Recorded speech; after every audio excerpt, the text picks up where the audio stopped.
Alrighty, ladies and gentlemen, it appears that criticism is now the meta for Wuthering Waves. We've had a lot of creators like Vars2 listed here, Gotcha Smack, even myself, dropping a lot of feedback for Wuthering Waves 2.5, or specifically just the game as a whole. And it turns out that Vars, with a pretty good dislike ratio, has come up with 7 things WuWa desperately needs. So why don't we go ahead and see if he's spitting? I'm just gonna end the sentence there. All right, let's get right on into it. If there's one thing about Wuthering Waves that I really appreciate, it's Kuro's willingness to continue improving the game's quality of life and gameplay experience, not just based on player feedback, but also anything they can think of. Feels like every new patch there's a laundry list of things they fixed up or added to the game. And sometimes it's baffling to the player base. I'm gonna be entirely honest with you. Sometimes it's confusing that these devs still manage to find something to fix in the game. Because I'm gonna be real, I thought after version 2.1, the quality of life was done. After they added in echo presets in 2.1, I thought we were kind of like over the devs listened, the quality of life phase, because I didn't think that there was much left to actually fix in the fucking game. And then in 2.5, they come out with Echo Lock system that has like automated all of your farming and all of your dismantling of echoes and re-rolling them and inventory management. It killed like 7 birds with 1 stone. That it might be possibly one of the best quality of life changes, if not the best one the game has had. Not sure how much of that was requested by the players, or if they're adding a bunch of things we didn't ask for but appreciate, but either way, it's definitely refreshing that Kuro is diligent about this stuff. Normally, players have to start a riot or create loud enough backlash, or send trucks like they do in Korea, or I guess in Honkai Impact, assassins, before companies acquiesce to doing the bare minimum. And I can kind of get why great UX design's a very thankless job. People seldom notice when quality of life gets implemented, but they are quick to notice when it doesn't, which is why I'm glad Kuro's getting the appreciation they've been getting for the effort. The game isn't perfect and has a few noteworthy flaws. You're welcome, Vars. But like I said in my year 1 retrospective, I gotta give credit where it's due. It's for this reason I think WuWa's the best game to make this sort of video for, because they're the game that's realistically most likely to actually be receptive to it. And did he basically just say there's no point in making a video like this for the Hoyoverse titles because nothing's gonna fucking happen anyways? That's kind of what he said, right? He said it in a much nicer way, but that's basically what he means. To implement the changes requested. So today we'll be going through 7 things, or I should say 7 more things WuWa could benefit from doing. Let's get into it. Okay. 1. More 4 stars. First order of business, and probably the most highly requested one, is 4-star characters. WuWa could use more 4 stars. The last one we got was Lumi back in 1.4 more than half a year ago. I have a bit of a controversial take regarding this, but I will explain myself, and you'll probably understand where I'm coming from here. So I feel like it's about time they started making some more. They did tease a bunch of units to us during their first anniversary stream, and while I'm sure they're all going to be 5 stars, I wouldn't mind if 1 or 2 of them were of the lesser rarity. I will say this though, even though Wuthering Waves hasn't been releasing new 4-star characters, there hasn't been as much pressure for them to do so given the way they go about their units. For example, the fact that the 3 playable elements of Rover we have so far all perform quite well for a free unit gives every player, free-to-play or whales, a strong baseline when it comes to taking on the endgame. Okay, so I think he's past like the reasoning for the 4-star point, and it makes sense, right? But my point of view is that 4-star units, new ones shouldn't necessarily be added if the existing 4-star roster is full of absolute trash units. And unfortunately, Wuthering Waves has a lot of units that are complete trash. Yanwu, Alto. I don't want to say Qixia, so I'll say Tao Chi. Think about all of the units in Wuthering Waves that you have pulled a copy of and that you literally don't use. And when you get into the mindset of repeatedly just adding more 4-star units, oh, Yohu too, right? When you think about just adding more 4-star units, what you're going to do is you're going to pad out the roster with more characters. Some of the 4 stars might be trash like they are in Genshin, and you end up with a banner that is so clogged that 90% of the time when it comes to a 4-star pull in Genshin, you're going to get some garbage. Some actual garbage instead of a unit or like a constellation or a dupe that actually does something meaningful for your account. And the thing is, if Wuthering Waves, instead of adding new 4 stars, simply goes back, reworks, buffs, and fixes up the existing duds on the roster, that ensures that A, you don't have like a sort of like repository of just useless units that keeps growing as the game goes on, and you can actually make older units playable and inherently provide more value for people's accounts. also add in the desire for those old units to actually be pulled on banners. And that brings attraction for newer players, where newer players might just be like, oh, I might pull on this 5-star banner because I might get a copy of Alto. There is no person in Wuthering Waves currently that is looking at a banner, seeing Alto, and then even considering the idea of pulling to get an Alto. Unless they're like a huge fucking fan of the unit. But nobody's doing that. And if you give people a reason to, you might be able to steal some pulls that way. Just add arrow erosion to his fucking kit, bro. And make it only single target so that it sucks balls in Whimpering Waste or AoE TOA floors. And so that Cartithia has arrow erosion teammate, but Alto's like actually way worse than Kachona, especially in like AoE content. It's like reworks like that, and I've suggested them before. I'd rather have these units reworked than add in a new unit that like applies arrow erosion. You already have enough garbage in the roster, just rework those. More importantly, Spectral and Darerover serve as a cornerstone for their respective engines. Even though Phoebe and Chacona doing a lot better, Zani and Cartithia can still get the job done even with only Rover, which alleviates the burden of pulling for all the hyper-specific units.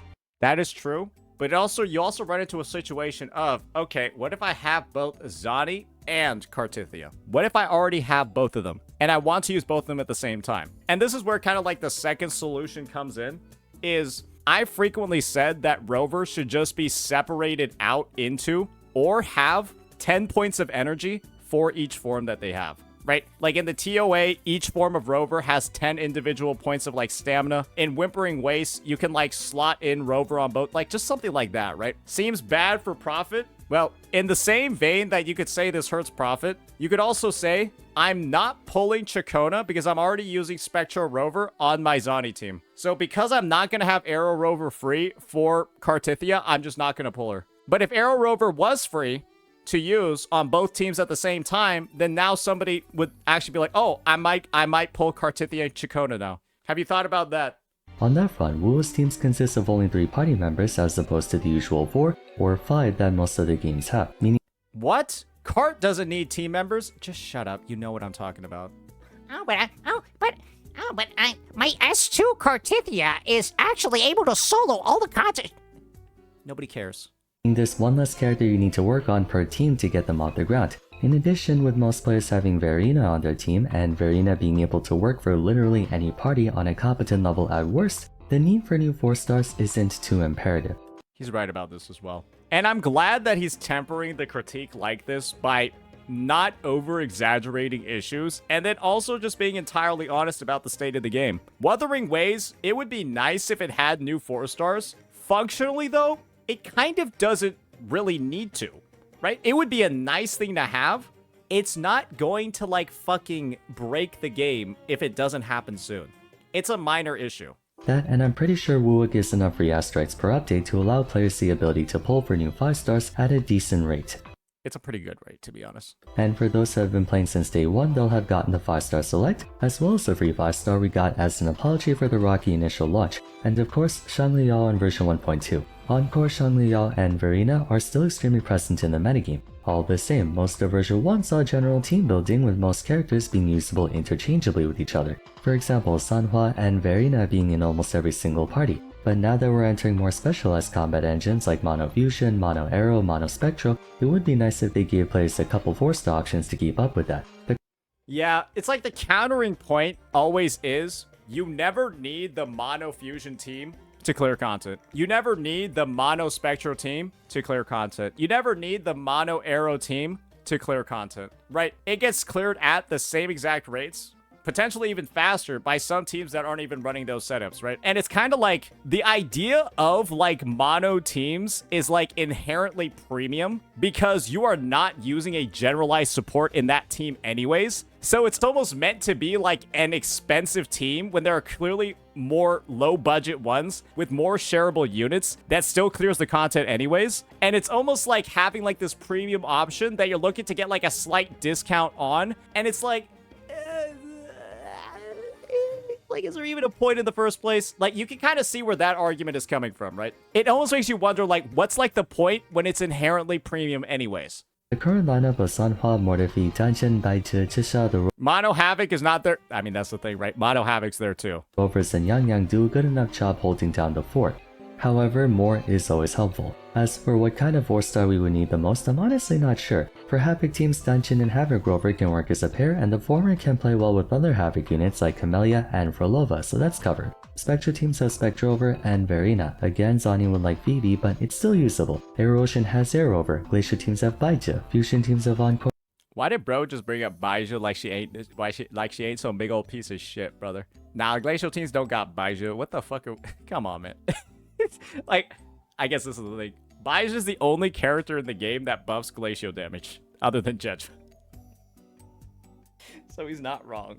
He's not wrong for... Baizhi is the only character in the game that buffs glacial damage other than Jeju. I hope you guys know this. That's it. She has a sequence node at S6 that grants 12% glacial damage to the team. It's the same as, like... It's just 12% glacial damage. It's like 1/3 of a 3-cost Echo. It's like 1/3 of a 3-cost damage stat. Slightly more. Sure, I guess. Glacial is the one that needs the most support in my opinion, but Glacial also only has 1 DPS. And it's kind of like, yeah, sure. Having like a Glacial 4-star that gives like 24% glacial damage would be kind of nice for Carlotta, but the buff would still be worse than Tao Chi's. Or in Chisha. They're not best in slot, but they do get the job done. I think a good 4-star option would be a 4-star Whimpering Waste character. Technically we have Yang Yang for that, but I think a 4-star DPS option with AoE grouping capability can be a huge help for people in Whimpering, seeing as that game mode isn't as skill divable as the other ones. A 4-star DPS option, like a Jian, but a 4-star version? There's not really... Yeah, no, the 4-star DPS options are all single target. He's right. Yeah, the 4-star DPS options are Alto and Chisha. And if you use Alto and Chisha in Whimpering Waste, you will find a severe desire to uninstall the game brewing in your stomach. No, he's right. You just need someone who can blast through as many enemies as possible, as quickly as possible. I'm not sure if free-to-play players... Yeah, Alto and Chisha are your main 4-star DPS options. Danjin... I guess Danjin technically counts, but Danjin's AoE is pretty fucking bad. Danjin has AoE on 2 attacks, and they both functionally have a pretty high cooldown. Are doing for Whimpering, since I just take Camellia, GN, and Zani and AFK clear stuff, but I can imagine Whimpering Waste being difficult for people who don't have at least one super AoE clearing team or... Right now, Whimpering Waste is impossible unless you have Frolova. So... Yeah, I don't think a 4-star DPS character would help in this iteration of Whimpering Waste because, yeah, you kind of actually won't clear it if you don't have Frolova. Barocha. Outside of that, probably another general hypercarry buffing unit. Right now, the only 2 we have are Sanhua and Mordefi. Sanhua being good for how fast you can outro skill on her, and Mordefi's Liberation, in addition to both of them being good conduits for Moonlit Clouds and their S6 20% attack buff, but maybe someone who could give like a general buff to attackers. I had half a mind to make someone like Chikona, where their Liberation lets them choose what attack type they augment, whether basic attack, heavy attack, skill damage, what have you. That would be sick, actually, if you had like a unit where their ultimate was like Yohu. You know how Yohu has like her QTE active, where you use her Liberation and then you get 4 different buttons you can press? What if they just released like 2 characters that both have 3? Yeah, what if you just released 2 characters, 2 4-stars, because Kuro's gotta make money somehow, right? 2 4-stars that have a like transferable buff that you select with your Liberation. That'd be cool. But then you make them, I'm just gonna be honest here, you make them a little bit kind of bad at buffing. Kind of dog shit. Not the best. Don't make their damage really good. And don't make their buffs that amazing either. Right? Because they're a 4-star unit. They're not meant to be like game breaking, but just have them like fulfill the role and like be flexible and stuff. And I guess this is the thing, right? Is don't necessarily focus too much on being able to like balance content around them, but also don't make it to the point where the content is so hard where if you use them and then you play moderately well, decently well, you're not able to clear just because it's like the 4-star unit. So a good balance needs to be struck with that. Be pretty cool. Overall though, given the circumstances, it's not an imperative need for one, but I think releasing a 4-star every couple versions or so would do good in keeping the roster more balanced. Wait, isn't this motherfucker supposed to cover 7 issues? We spent 4 minutes and 30 seconds on the first one in a 13-minute video. Number 2, targeted Echo Merge. I know this one technically already has a solution compared to other games that flat out don't let you farm more equipment. WuWa gives you the ability to endlessly farm the main stats on echoes you want by going throughout the world and killing stuff. Then once you run out, you can go to a friend's world and repeat the process, which is great. But if I may be so entitled as to ask for more, I think the merging feature could use a touch-up. I'm gonna be honest here. I think it is something to consider, but I'm not gonna lie. I have not felt the need for a targeted merge ever since modifiers were added to the game. I'm going to be real with you. That's simply a personal take on my end. Ever since we've had modifiers put in the game, I've not felt a need to specifically farm a certain set. Or like, I haven't been like merging echoes and then been like, damn, I wish I could target one set to merge all these things. Because the modifiers kind of solve the issue for me, at least. As you know, Modifiers are limited though. I have every character built and I currently have like 50 modifiers. the data merge is a system wherein you can take 5 unleveled echoes and turn them into one new one at random. On some occasions, you can even get a buy one get one free deal with a bonus echo. Oh, and by the way, I pulled every character in the game too. Couple that with being able to theoretically farm echoes until you hate yourself, and main stats are practically a non-issue in WuWa. However, there's one grievance I have towards data merging, the fact that you cannot choose what echo you get. Basically, the game will hand you one of any echo type you have in the Pokédex, aka databank, but considering there's like 100 different echoes in the available pool, the odds of you getting the one you want are slim to none. You need to get the right cost echo first, 1, 3, or 4. Then you need to make sure that echo's in the right set, since one echo could be part of 2 or even 3 different echo sets. At that point, you can basically forget about aiming for a certain main stat echo. All the batch merge is meant to do is clear out your inventory space, because out of the 100 echoes you throw in there, maybe only like one of them is an actual good target stat. Which brings me to the number 2 suggestion. I would be more than willing to throw in 10 echoes or heck even 20 echoes if I was allowed to at least choose the Sonata set. And this is the thing, right? I have no issue at all with this. I simply have no need of it after modifiers were introduced. But there might be some people that do. And I don't think that there's any issue at all with increasing the cost of it to be more specific with what echoes get outputted. But I guess the thing is that most oftentimes, these sort of like quality of life changes, these updates are kind of like, I feel like Kuro has something like this on their mind. And if they were to receive enough feedback from players that this is something that they would want, then it would maybe be something that they would like put in. However, I think they're waiting to see that enough people are making this feedback. I'm personally somebody, right, that might mention it, but I don't think I'm directly going to put it on my survey because I don't feel the need of it right now in my gameplay loop. But if it's something that you feel like you need changed, then go for it. We already have the onboard echo box that you get from the 1000 Gateways event, letting you choose from a selection of Sonata pairs to pull from. That could be a Yeah, this is also one of the reasons why. And this was also one of the reasons why I was pissed about the Frolova echoes, because you can't use these on those. But most people are actually, if they're like meta gamers in WuWa, they're farming this instead of Tacit Fields. And this is another way that they're dramatically speeding up how fast they're grinding for a character. I forgot, this is another huge contributor for why I don't personally have issues. from. That could be a far better way of implementing the data merge than simply giving us a random echo. Yes, I'm aware given the fact that you can farm theoretically endless amounts of echoes in the overworld, the whole RNG thing from merging is something Bars, I hope you make fun of those people sending you this feedback, telling them to go outside and touch grass.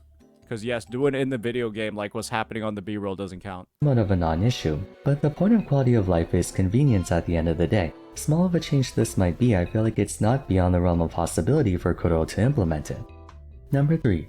It's a good change. It's a good update. I've actually recommended it numerous times in my previous feedback videos in the past, and it's so reasonable, and it's so, I would say, easy to achieve that I do think Kuro's just waiting for enough of that feedback to come in. That's my take. Training room. Not sure if this is something that would universally benefit everyone compared to the first two, And was that training room? Oh, hell yeah, but brother. I feel like a training room would be fantastic for theory crafting teams and such. A place with yeah. a training dummy that sits there and lets you beat over it to measure how much DPS your team is doing would be awesome for people who want to practice a game. And Yeah, let them, like, honestly, I'm gonna be real. If you could put in ZZZ's training room where you can, like, select the enemy, do all of that, that'd be good too. if I'm not mistaken, Punishing Grey Raven has one, so Kuro's already familiar with such a feature. To my knowledge, there's already an NPC in the game that lets you practice dodging encounters in Jinzhou at the start of the game, and I believe you can still train with them even now. but having something with infinite HP that lets you practice team rotations and quick swapping would greatly help out players who want a low-stakes environment to practice.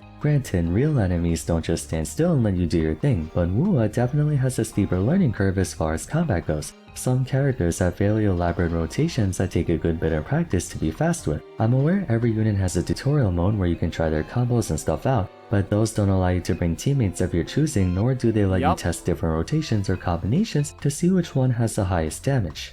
Most of the time, theory crafting is seen as more of a niche thing that spreadsheet slaves and sweaty players care about, but yeah, most of the time I end up making fun of theory crafters if they get, like, way too dirty with me. I mean, to every degree, right? It's helpful. But there's a certain point where when you're getting into, like, theoretical rotations that, like, only a fucking machine on 0 latency can perform, and then you're spreading narratives about insane amounts of power creep in the process, yeah, that's when it gets a little bit stinky, brother. For WuWa, I actually think it's essential to have this kind of thing considering all the variables influencing a team's performance. Some people might look at a hypothetical rotation in DPS and think that's what they need to do, but they could be hamstringing themselves by not having the right practice. In addition to that, I think a boss simulator would be handy. It can get rather tiresome to learn the mechanics of a boss when trying to beat it, since at lower difficulties they just die immediately, and at higher difficulties they one-shot you. Perhaps a mode where both you and the boss are invincible. I actually have a solution to that. If you're trying to practice a boss, just put it on lower difficulty and, like, put on some shitty echoes. Or just change your character's weapon to be like a training sword, and then you'll be able to easily learn a boss's moveset.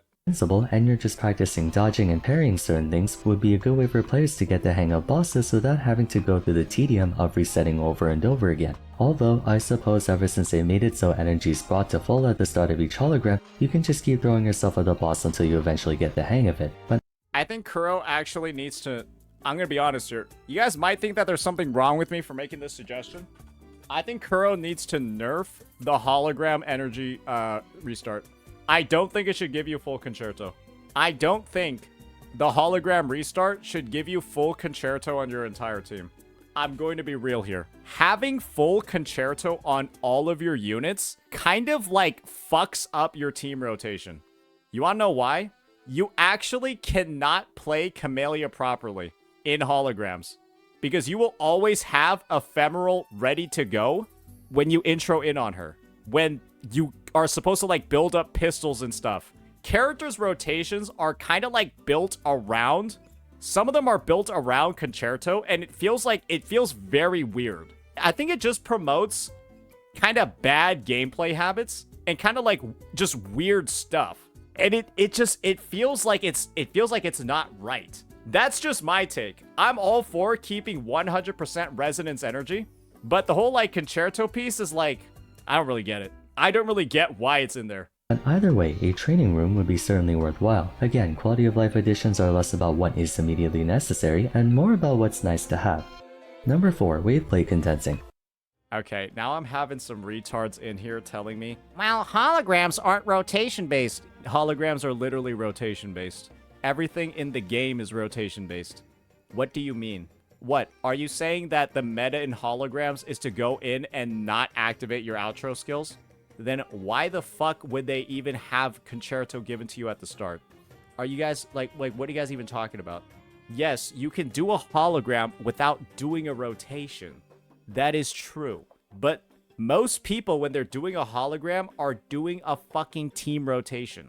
You are probably in a hologram, using your Stellar Realm on Shorekeeper, then going to your sub DPS, and then going to your main DPS to make a gold Stellar Realm, and then fighting the boss that way. Most people are doing that. I don't know anyone that's not doing that, actually. Kind of a small one, but something that I think would Unless they're soloing. be nice in the off chance you're short on time but don't want to feel guilty about losing it. As you know, WuWa lets you store up to 240 wave plates, filling up over the course of 24 hours. Any additional points generated on top of that get stored into a bank of sorts that accumulates energy beyond 240 at a slower rate. Further, certain farming spots like the materials or taster field areas afford you the option to double claim as a way to shorten the amount of grinding you have to do every day. The implementation of those features is obviously very much appreciated since you can blow through your energy in a matter of like 5 minutes, so I might just be asking for a mile after getting an inch. I guess this is the thing. I've never viewed Waveplate condensation as a thing, because you can do 2 tacit fields in about 3 minutes, if not less. It takes longer to, like, WuWa has some of literally the shortest dailies in gacha gaming. Because you can log in, do 2x tacit fields, which you can clear in 30 seconds each, and be done. I think it actually has the fastest dailies. I'm not joking. So it's kind of like the time it takes you in Genshin Impact to go teleport and then even make your condensed resin more than it takes to just do 2 tacit fields in WuWa. I would even dare say, like, WuWa's dailies, if you're doing tacit fields, is like in competition with PGRs. And the only thing that PGR has an edge on is the fact that it has an autocomplete on its daily resource spend. That said, a way to condense waveplates into a separate type of item would be helpful for certain things, like if you're trying to stockpile energy to power farm a new character coming out who needs entirely new boss materials, or something along the lines of that. Echoes you can technically pre-farm via the 1000 gateway boxes, but overall some form of supplementary energy storage would be nice. Number 5. Auto. I think that one's like that one's a pretty loose one. That one's a pretty nice to have. I can see why some people might want it because they might want to just like log in and then like condense. But then I guess my perspective is, couldn't you just like log in and then like do 2 tacit fields? Autotune. No, not the kind of autotune you find in music videos. This might be an old video because I think this is in the game, Vars. This is a personal gripe of mine. As someone who tries to min-max echo leveling, what I really dislike Vars, this is in the game. about leveling echoes is how I have to first level up the echo, It's currently in the game. then tune it, then level it up again, then tune it again. It's in, oh dear, it is in the game. Okay, I think that Vars might have been cooking this one for quite a while. And keep doing that over and over and over every time I want to level The editing job is so Over every good time I too. wanna The editing job is so good. level up echoes for a character. I still don't really get the point of tuners, because They've already fixed this. Essentially, when you upgrade a piece now, you have an option to select it and automatically consume 10 tuners with the level up to reveal the piece, and you don't have to swap back between the menus, essentially. So, I'm just gonna skip this part. I'm not gonna lie, low-key, maybe should have deleted it from the video. I would like it if they can add this to the game, as I'd imagine many players also fall Well, they did. in the minority, who knows. Number 6, Endless Mode. The last 2 things are going to be content related, but Okay. one thing I would love to have for this sort of game, on account of it being very hack and slashy, is an endless game mode. Sort of like a combination of Tower and Whimpering, where you face endless waves of enemies that get increasingly more and more challenging via some kind of procedural generation algorithm, and the goal is to get as far as humanly possible. He's talking about, like, the tower mode in ZZZ, right? To prevent the game from getting sweatier than it already is, they could simply add it for bragging rights or for leaderboard achievements, but Okay, that just sounds like the tower in ZZZ then. no rewards. Longtime viewers of my Wuthering Waves content may know I often showcase background footage from Mormont, and it's incredibly satisfying to see someone really good at the game. Sweetly made a name for herself by literally skill diffing the game under the most extreme conditions, and the very nature of WuWa's combat engine makes it so you can pull off some crazy feats in this game. I'm not kidding, you should see dungeon mains. They unironically get off on keeping dungeon at perma 1 HP, then dodging and parrying everything like it's a die in the game, die in real life type scenario. I'm not sure if, like, ZZZ's Endless Tower is the right framing to put this in. Because I'm not gonna lie, I feel like ZZZ players don't give a shit about their tower. I feel like 90% of them don't play it. And I feel like there was a lot of dev work putting into, like, balancing those floors. And so it's a bit like, man, I was like thinking, what if players made their own I don't really know. I feel like there's like, there's something that can be done over here. There's something that can be done over here.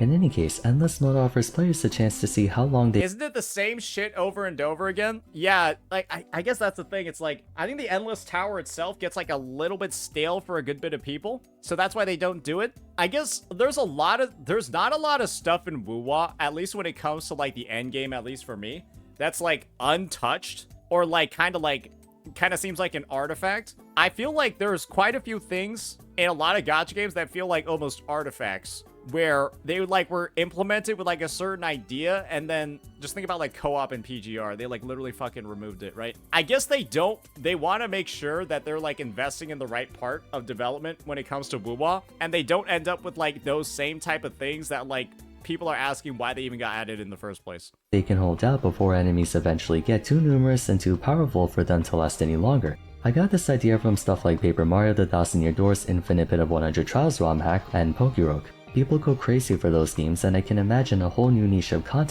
What if it was like Chalice Dungeons from Bloodborne? What if it was like Chalice Dungeons and you had like codes and stuff, and then you could like share the dungeons or with your friends? Or you could like post it online and then everyone could play that version. Content for something like this. Imagine watching a streamer just perma-dodging and parrying everything and reaching level 100 or something where mobs are so strong they literally one-shot you if they so much as touch you. I think Chalice Dungeon would actually be a good one. Yeah, randomly generated dungeons, and then you can go ahead and then if it's like a good seed, you can like save it and then share it. I mean, I'd watch it. Number 7. Make Depths of Illusive Realm permanent. Depths of Illusive Realm was actually a ton of fun when it was around, and I can't figure out for the life of me why they stopped doing it. It's because Dreaming Deep is meant to replace it, and I think unfortunately, some of the Dreaming Deep changes that they've made have like kind of gone against like the vision of it being a replacement for the Illusive Realm. Where I think what ended up occurring is that people said Dreaming Deep took too long, and one of the main fixes that they made was making the combat way easier. And now, unfortunately, right, the part that made it Depths of the Illusive Realmy, which was the combat with all the buffs and everything, has diminished like a fair amount because there's not that much combat you end up doing now because you kill everything so fast. And so it ends up being that most of the time that you're spending isn't actually in the combat, it's actually in the like menu and like team composition simulator and then like clicking like okay and yes and all of that, which is like, yeah, it's a bit rough. It's a little like, it seems like they tried to fix something over here and didn't really like quite hit the mark properly. Yeah.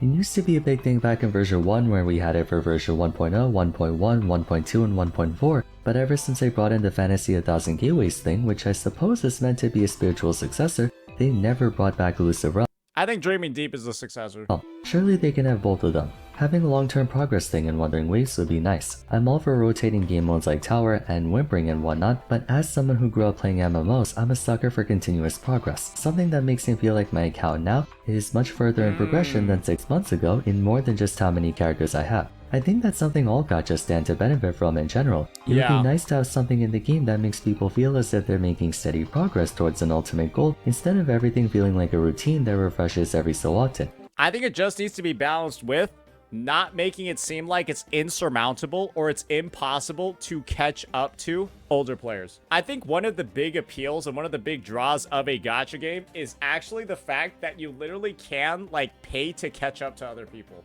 right? There's almost never really like an issue with starting a gacha late if you have a lot of money, right? Because you can just go ahead, pull all the units, get all of this stuff. And that is part of the appeal to well, obviously a smaller part of the population because they have to be kind of rich. But that is a big part of the appeal to specifically the whale customer, which gacha companies fucking love. And so part of the design of a gacha is inherently going to involve making it so that a whale, as long as they're willing to pay, can always be at the top of meta, no matter how late they start the game. And having like that long-term sort of progression thing and then making it like too much of a flex could like actually make it not as appealing to whales. Like, you guys can like get what I'm talking about, right? What I'm saying like makes sense. And so gacha companies will oftentimes design like these systems in a way that makes it very easy for a whale to just drop pod in, spend 5,000 bucks, and then be at the same place as somebody that maybe started day one within like a week. I'm not certain if they have plans to reinstitute Illusive Realm, but if they could make it a permanent thing and rework it a bit, that could be an opportunity to add some more long-term progression for players. I feel like bro literally is talking about Dreaming Deep, but like is also like not really talking about it. Also, I miss the Illusive store they had.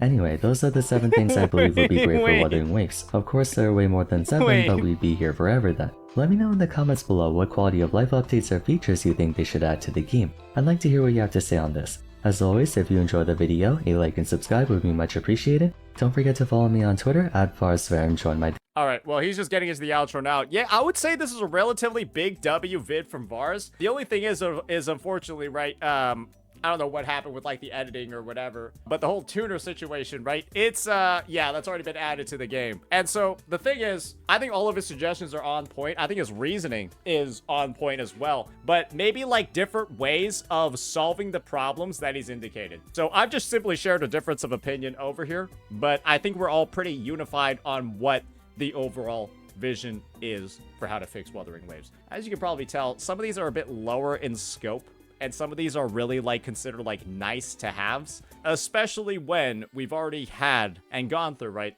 so many changes when it's come to the game since it released back in May of last year. So yeah, that'll be that, ladies and gentlemen. Let me know what you all think. Peace.